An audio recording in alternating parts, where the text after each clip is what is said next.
Welcome to the beast, I unleash, I'm a motherfucking beast.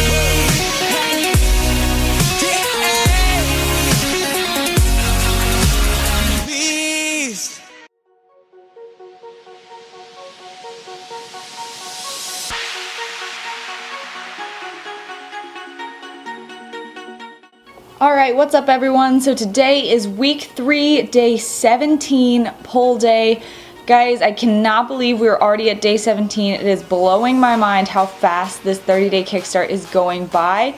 So make sure you're putting in as much effort as you possibly can every day for every single workout, because every single day of this month counts, guys. Before I start the voiceover, I just want to ask you guys for one favor and one favor only, because this program is 100% free.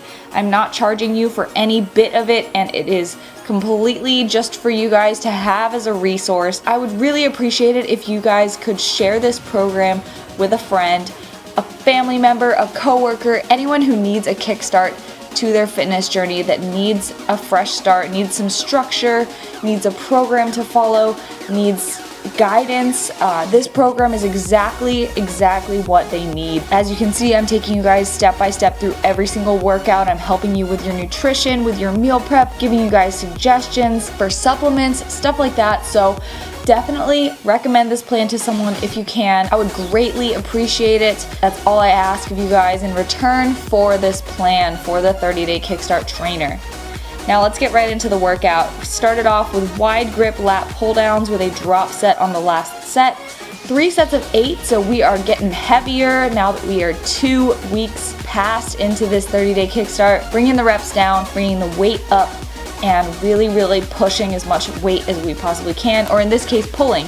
So with the wide grip lat pull down, the cues here: retract your shoulders before every single rep. Make sure you're pushing your elbows towards the floor and focusing on driving your elbows back, squeezing the area behind your armpit, your lats, to feel it in that area.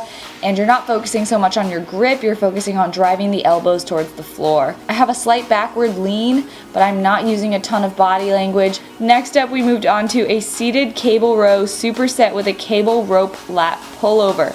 So with the seated cable row, we are using a narrow grip attachment. I absolutely love these mag grips. If your gym has mag grips, take advantage of them. The mag stands for maximum advantage grip, and it speaks for itself. It is absolutely incredible. I get such better mind muscle connection just because my grip is at its maximum advantage, just like it should be. So give those a try if your gym has them. If not, any narrow grip attachment will work. With the seated cable row, you're pulling it towards your belly button, driving the elbows back, keeping the elbows tucked in, and pulling not only back but down towards your belly button like I said initially. Keeping the back straight, keeping your shoulders retracted the entire time, and focusing on pushing your chest forward as you pull your elbows back. That's going to help you get a great contraction in your lats and your mid-back. Then the cable rope lat pullover. We've done lat pullovers before, but we've done them wide grip. So for the rope, you're going to have a neutral grip, meaning palms facing inward, and you're going to be pushing through the heel of your hand still, but you're going to be holding onto that rope. And what the rope allows you to do is it allows you to come even farther behind your body because it splits in the middle. So when you come back, you want to think elbows back, elbows behind you, squeeze your back together at the back of every single rep, and keep your shoulders retracted. Don't hunch over. Push your chest out as you're bringing the elbows back, just like a seated row. And don't just think about bringing your elbows behind you. Think about bringing your elbows as far down as you possibly can. So your arm should be working as a pendulum, just like a cable glute kickback. From the shoulder joint, your arm is going in a semicircle motion like a pendulum. Your elbow leads behind your torso. So it should not feel like your elbow's bending at all. You should not be extending your triceps. You should not feel this in your triceps at all. So if you're keeping your wrists stiff and sturdy, then you should not feel this in your triceps. Next up, we moved on to a single arm dumbbell row with a drop set on the last set.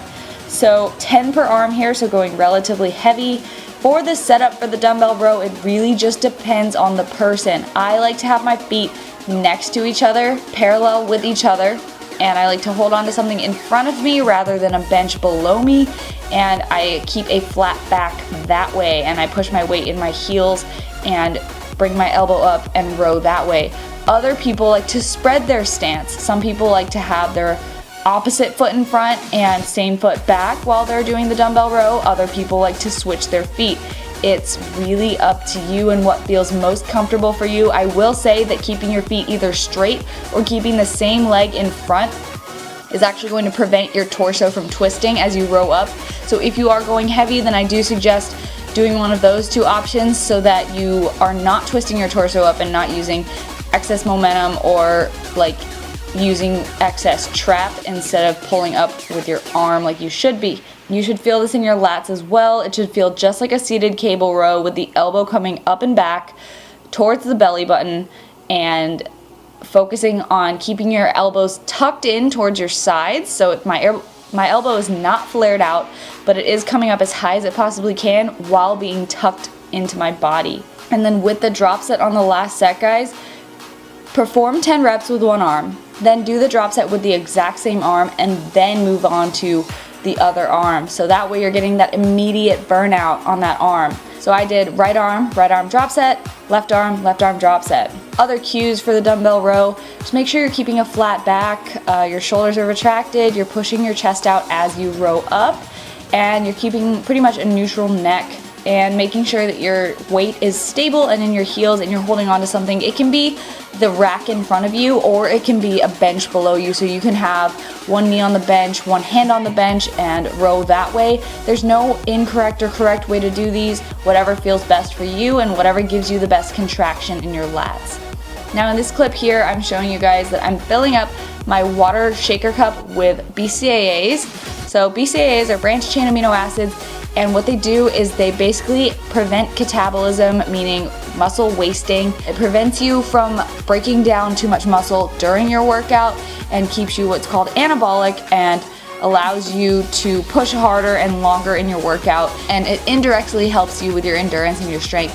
So the reason why I started drinking my BCAAs intra-workout is because I did cut my macros down this week to ensure that I make more progress with fat loss, and I therefore did not have as much food pre-workout, so I started to feel fatigued earlier on in my workout. And when you feel fatigued, you need to, 1, make sure you're hydrated, 2, make sure you have enough electrolytes in your system like sodium, and 3, you can supplement things like intra-workout BCAAs to continue on your workout strong and prevent that fatigue, delay that fatigue, and stay energized throughout your entire workout. Anyways, next up we moved on to a squatting rope cable rows, but basically you're getting a burn in your legs as well as your back, and you're working a lot of your stabilizer muscles. So I took a rope, I set it up with a mid-height cable. Any sort of cable pulley that's adjustable will work for this, but this gym does not have that, so I just made do with this seated row machine. You want it to be at about waist height, then you squat down and you basically do a seated row with the rope that way, driving your elbows back and down towards your belly button, and you are squatting deep and sitting back into your heels. So you should feel like you're squeezing your core tight, you're squeezing your legs, and you're squeezing your back all at the same time. You should feel this in your entire body, and it should be a very tough 12 reps. Next up, we moved on to the seated cable high row. So with this, you can use any sort of straight bar attachment. We just used a wide grip because that's what was available. But with the seated cable high row, you want to take a grip that's pretty much at or just outside shoulder width, not necessarily a wide grip, not a narrow grip, just at shoulder width apart. And you are just leaning back to about a 45-degree angle with the ground. Your feet are pressed against the support of the machine or the cable, and you're pulling down like a lat pull down, but also like a seated row. So this is meant to be an in-between. It's meant to hit an angle just in between a wide grip lat pull down and a narrow grip seated row. So exactly in the middle of those two. Just hits a different angle, hits your lats in a different way, and I absolutely love this movement. So same cues that you would use for a pull down or a row. Your elbows are driving down and back. You're squeezing your back at the back of every single rep, and you're keeping your shoulders retracted and pushing your chest out as you pull back with every single rep. Lastly, we did a bent over dumbbell rear delt fly superset with a pec deck rear delt fly with a drop set on the last set of the pec deck.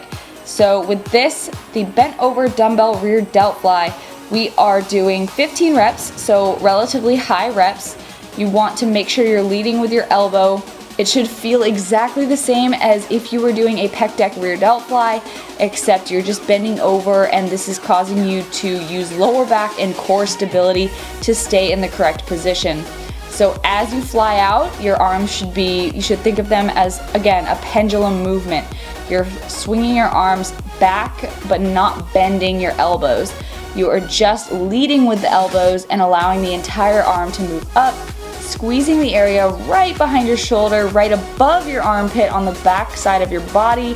So you're bent over at the waist and you are pulling against gravity as much as you possibly can with these bent over dumbbell rear delt flies. And then you superset that with a pec deck rear delt fly, so this should be a double burn on that rear delt, on the crevice behind your armpit, on your shoulder. And with this, I've shown you guys the cues for the pec deck rear delt fly a billion times. Leading with the elbow, pushing with the outside of your hand, and squeezing that area at the back of every rep. On the drop set, on the final set, cut the weight by 30 to 40% and then perform another set with no rest between until failure. So that concludes this pull workout for you guys. There was not biceps on this workout for you guys because we just trained arms the other day. So we will have arms again in the future and on other pull days, but we're just mixing it up every single day, keeping things exciting, keeping them different with every single workout on this Kickstart. So I hope you guys enjoy it. I hope you guys have a killer day 17, and make sure that you're pushing yourself every single day, making every single day count, because we are past halfway through and we are crushing it together. So thank you guys so much for watching. Thank you for the support. Make sure to share this plan with someone else. The links are all down below that you can share with others. Thank you so much for watching, and I'll see you guys tomorrow for your rest day. So have a great day, and I'll talk to you tomorrow. Bye.